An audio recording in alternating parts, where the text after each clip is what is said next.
Hello everyone, welcome to the SDGs Lead, which is a series of conversations with prominent SDGs change makers worldwide.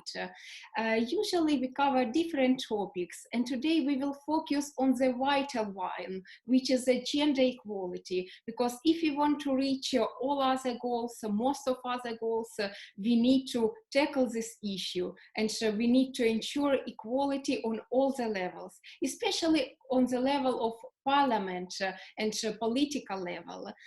Today with me is Åsa Lindestam, a wonderful speaker, first deputy speaker. She has been a member of the Riksdag since 2002 and has, among other things, been deputy chair of the Committee on Defense, as well as a member of work delegation. Åsa Lindestam leads work on gender equality in the Riksdag, the Swedish Parliament. So we will focus on the parliamentary initiatives to promote gender equality in Sweden. Thank you so much for joining. It's just an enormous honor. Thank you for finding time. Thank you for being with you. I'm really honored to be here. Let us start probably with understanding of gender equality, because different perceptions can also impact proper implementation of the policies and overall promotion of the gender equality in society. So how do you personally perceive gender equality, and where probably does it start? That is a very big question, and we only have half an hour. So I think we have been working with this question for so many years, for 100 years, as the first women entered the parliament.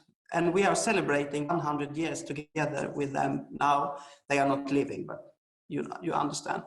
And after that, we could see that it was very, very hard to get women into parliament because they weren't prepared.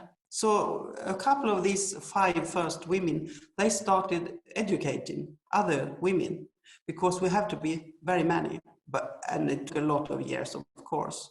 But in the end of the 70s, the 80s, it started to increasing with the number of women in parliament. And I think it was because my party, Social Democrat Party, decided to have the lists on they will start with a man or a woman, and every second name will be the other sex. So in my constituency nowadays, I'm the first number, and then it's a man, and then it's a woman. And we are 3 Social Democrats from my constituency. So today we are 46% women in the parliament. When the election was over, we were 48%, but some of them are home now because they have giving birth or something. So that's why we are 46% now, and next month we are probably 47 again or something. So it changed, but that is very important. But that is one of the questions. In society, we have also made a lot of laws, of course, about taxes. We are each taxed separately. So if there are a couple and they are married, they are taxed only one of them. They are both taxed, of course, but not together, separately. And that is important. And you know, in Sweden we have a lot of daycare, and it's very, very cheap. You only pay 1/10 of what it costs. So it's very cheap, and we have preschools, and all the schools are free, and even the universities are free. So you can go to a university, you can get very cheap loans from the state, and you don't pay for education, you pay for food or living, or what you need. So it's easy to get education, and therefore we have more women today in universities than men. So we also have a problem that we have less men. And I will fight for the men also. when it's needed. But still, we can feel that we have a glass roof. Of course, now we have the Prime Minister, it's a she, and we have eight parties in Parliament, and 6 of them are run by females. So we only have 2 leaders of the 2 parties that are men. So something is happening. Yes, so today we need to stand for men also to reach real gender equality. Thank you so much for highlighting, and these figures are really impressive, and they, of course, as you've mentioned already, are results of significant attention to this aspect from the parties on the political level, and there is just incredible work that is being done in Riksdag. Could you please highlight the key directions on which you are currently focusing in terms of your parliamentary work? I'm the leader of the Board of Gender Equality in the Parliament, and I have been given this opportunity by the Speaker. He's a male, but we have 3 vice speakers that are females. But I'm the one who is the chair of this board, and we have a budget, a big budget, so we can do things. We can invite people to us, and we can talk about things. But we also decided we have, I have a vice chair, and that's the second deputy speaker. And we decided together that we will have all the parties in this group, and that is very important. So every party put a person, and we are 4 men and 4 women, and me and the vice. So we are 10 people all included, and we have a young woman that are working for us, and she's very high educated in this fields also, so it's very good, and we do a lot of things.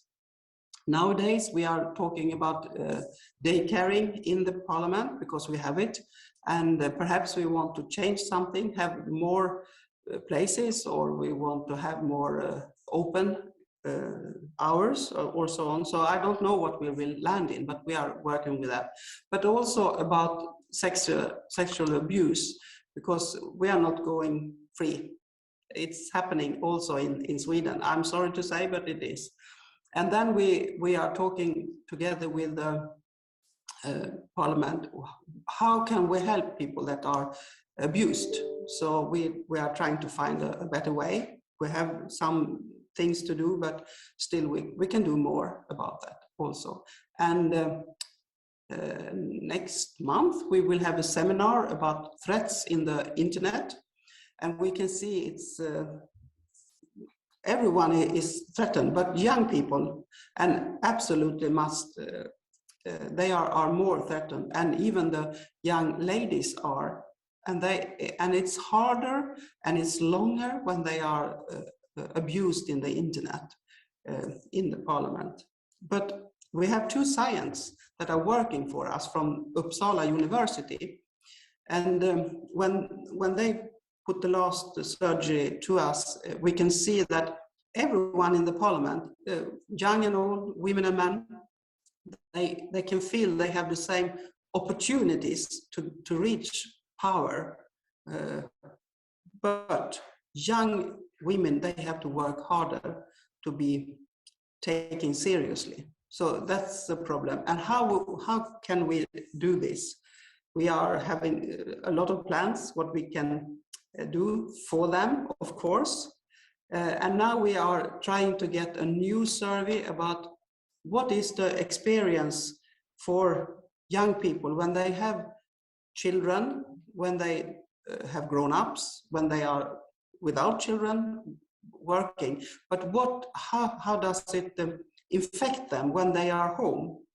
Is it easier to have something to do in the Parliament when you are old or young or whatever? So we are trying to support everyone in a better way, and I hope we will have this survey next year. Congratulations. We are doing a lot, and I can go on for a long time and tell you about all this. As it's really highly appreciated that you share these insights, and hopefully they will be also followed as a good practices, best practices in other parts of the globe, because it's very important to follow these practices and to implement them further. You've mentioned very dramatic problem of online violence, and especially now when we are all online in terms of pandemics, there are different situations. Even in Ukraine, it was previously done by the International Foundation of Electoral Systems, the study of online violence against women during elections. So many women, unfortunately, due to this cyberbullying, were just prevented from entering into politics. Not speaking about elected politicians who are trying to, female politicians who are trying to pursue their efforts to do their work, and they're precluded. And often this online violence results in physical abuses as well. So it's very, very vital things that you do. Just congratulations on these upcoming projects, and good luck with this. And I'm worried about the end of all this, because if people understand what it costs to be a politician, perhaps they are thinking, I would do it. It's not worth it. And that is really, really scary. The representatives, at the same time, representatives from different political groups, political parties are participating in this gender equality work. So it seems to also contribute to more partnerships, more cooperation on such kind of issues that unite, that are really important for all of us, doesn't it? Could you elaborate on this? Yes, it's really so, and we can support each other, because when we started this group, the group has been for many, many years. It was a speaker back in the 90s that started it, so we always have had this group for a very long time, and it always has been a speaker that have been the chair. So it's really high up in everyone's mind. And also we are reporting to the parliamentary board every half year what we are doing, and they are giving us the opportunity to do different things. So of course it's so. And in the board there are all the parties are there, and therefore it's easier to get all these different parties. Even if you compare them in the chamber, we are not we are debating a lot about questions, and we don't think the same. But in this board, we try to do the best, because we can see it's affecting all the members. And when we go together and we can have these seminars or discussions or whatever, I think it helps everyone. And it's also very important that the men are joining. We can't only fight together with women. We have to have the men inside, because I don't think they are all mean. They are nice guys, but sometimes they don't understand what they are doing and how it affects a woman when they are calling us little friend, or put their hand on the shoulder, little friend, this has been before, you know. They don't understand how we are feeling. And I think we have to talk about all these questions. Exactly.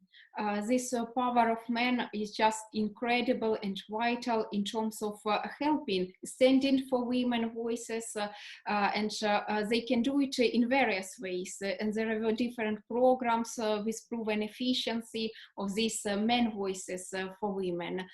Could you please focus on particular maybe ways how men can do what they should do in advocating for women's rights, in helping them? As a speaker, sometimes I can see in the chamber, when there's a man standing up and giving his speech, everyone is listening. And then it will be a woman standing up and giving her speech. And then all the guys are going with their mobiles or talking to each other or not listening. I can see it. And if we are talking about this, do you know what you are doing? They will be aware of this thing. And also when we are sitting around the table and there's a woman said, I have a suggestion. And she tell us what she has. And then the man said, I suggest we are doing it in this way. And he puts it in another way. And then all the men around the table said, yes, he is right. I support him. Even if it was the lady who started it. How could it happen? Don't you see it? You have to talk about it. And then they can see, yes, it was in that way. So we have to let them with their own eyes see what is happening also. So it's a kind of nudging, just increasing these options and elaborating, articulating this. Actually, it's very important for in terms of communication. And thank you for sharing this particular example, how women speakers, women leaders can also help to resolve this issue, because it starts really small, on small level, on these meetings, and then it can turn to larger scale. So when we eradicate on smaller level, it will be more and more efficient. What are the key barriers faced by women and how to overcome them? You have mentioned already quite many barriers, but what of them are most visible, I would say, as for now? The no one. Because when you ask a woman, would you like to be in this committee? Would you like to be a chair of this committee? Can you be the one who is taking care of this issue? They always say, no, I can't. No, I don't know about this. No, I've never been doing this before. I don't know how to do it, and so on. And if you ask a man, can you take the seat and be the chair? He said, yes, of course, I will do it because I'm a man and I can do it in my way. How do we raise our children? Is it possible to raise children to have young girls jumping from big stones, screaming out whatever they want, and take a lot of muscles in use instead of sitting next to the teacher and be a small little girl? And how do we raise the young boys when they are immediately having our attention? Because if you are working in a daycare center and you are talking with a girl, perhaps helping her with her clothes, and it will come a young boy running to you and said, help me, you immediately leave her and helping the boy. And then she's waiting and he gets his help. And then you return to, how can we force our teachers to see this? Because they are doing something that it sits in the back. They don't know it if you don't have a camera and look at them. And when you sit together with small children eating, you said you are sitting a boy and a girl and a boy and a girl, because the girls are pillows between two fighting boys. And when the boy said, ugh, the girls understand, oh, you want the milk. And she will handle the milk. And therefore, the young boys also, they have different language.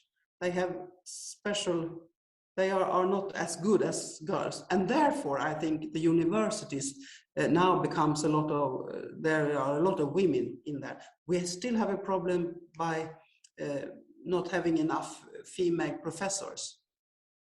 But it will change because we have a lot of very, very brilliant women taking part now. So it will change, but we have to see that. And I think it's because how we are raising the children. So let's say to the women, do you want to be a chair? And she will say, yes, I will do it in my way. Absolutely, to be more sure that to be more empowered and confident. And thank you so much many times for highlighting this aspect, which is not often very much paid attention to in terms of different discussions. We girls, boys, because equality actually starts in the kindergarten, and then it goes to school, and then it spreads to society. If we manage to eradicate it there, it will of course work. And as for the female scientists, it's also great to see this somehow of dynamics. I am reminded of the words of Elinor Ostrom. She was the first woman Nobel Prize winner in the field of economics. And she said initially that it was so hard to enter the university because when she tried to do it, there were almost no women, 2 or 3 girls for the whole department.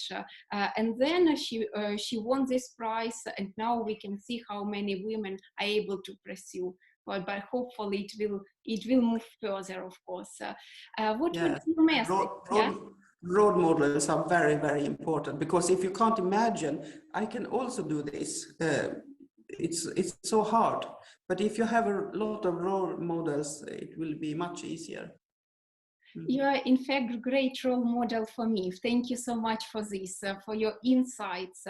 And what would be your message to girls, to boys aspiring to trailblaze one day their path into politics, on how to overcome challenges and reach gender equality? Like this kind of motto, motivation that they can think of maybe in the toughest moments of their life path into politics. Yes, I think women have to stick together. That's the most important thing. If you can promote a woman, do it. Absolutely. And then help her also, and try to be friendly afterwards also. We have to stick together. We are trained to stick together when we are small. But as far as when a woman gets a chair position or something, you will talk badly about her. And that is not okay. You have to stick together to her, because next time is your turn. And if we do that, if we go together, educating each other, of course, trying to stand up and give a discussion or a speech or whatever, it's very important. And then you should say, when you are sitting and listening, oh, I want to have the word. This woman that talked now, she was so good. I really do like what she was saying. Try to support her. Try to stick together. That's the most important thing. It's very precious motto, very precious words and conversation. Thank you so much. Just good luck and continue to showcase your practices, your solutions, continue to be a mentor, role model for other girls, not only in Sweden, but worldwide. I was very, very impressed by your speeches, as well as during Women Political Leaders Forums, overall, internationally. Just lead your way forward. Thank you so much. Thank you so much for everything. Thank you. Thank you, and I hope to see you in the future. I hope also. Thank you so much, everyone who watched our conversation. Thank you. See you.